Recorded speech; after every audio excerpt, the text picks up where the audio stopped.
Silly's tax plans are always super complicated. Boil this one down. What are the 3 to 5 big changes it would make to our current tax code?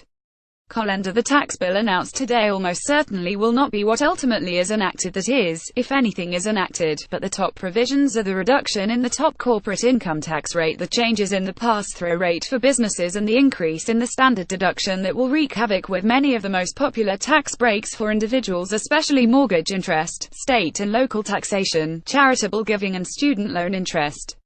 What makes these the most important changes is that they all create big losers as well as winners. No doubt that's why House Republicans are racing to vote on the bill so quickly. If a legitimate and appropriate debate on this proposal were allowed, massive opposition would develop as voters realize they may be giving up more than they're getting. FYI, even minor legislative proposals typically get more consideration and are debated longer than this tax bill, and this is anything but a minor bill. Silly's Democrats say this is a plan that overwhelmingly will benefit millionaires and billionaires. Trump and the rest of the GOP say it will primarily benefit the middle class. Who's wrong? This tax bill was done so last minute that we don't yet have what tax geeks call distribution tables that answer this question with some statistical precision. The proponents of a tax bill typically have those tables in hand when it's released, so there's some substantive oomph behind their politically motivated assertions.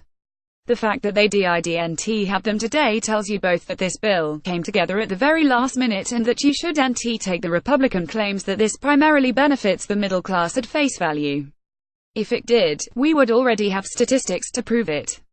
Silly's this tax plan adds to the deficit bigly. How different is this proposal than, say, the George W. Bush tax cut package of 2001? The George W. tax cut was based on the completely inaccurate projection that there would be a multi-trillion-dollar budget surplus in the coming years that could and should be used to cut taxes.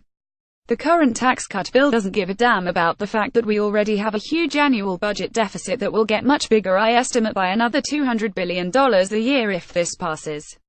So much for Republicans being fiscally righteous when it comes to the deficit and national debt.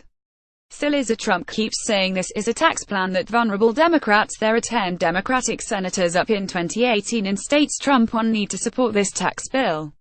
What's the likelihood more than one votes for the final product? Why? Donald Trump is the last person House and Senate Democrats are going to take political advice from on this bill, especially because in many ways it's a dagger pointed directly at their districts and states and key constituencies. Besides, Trump really needs to be far more worried about Republicans than Democrats. They're the ones that will cause this bill to pass or fail. With Trump's approval rating at 33% in the most recent Gallup poll, opposing him won't be hard at all for any Democrat. Many will do it glee. Silly's finish this sentence. The Trump tax plan passes Congress by blank date. Now, explain. The Trump tax plan passes Congress by June 30, 2018, or it will never pass at all. In light of everything that's happened in the past 24 hours, does anyone really think this will be a slam dunk?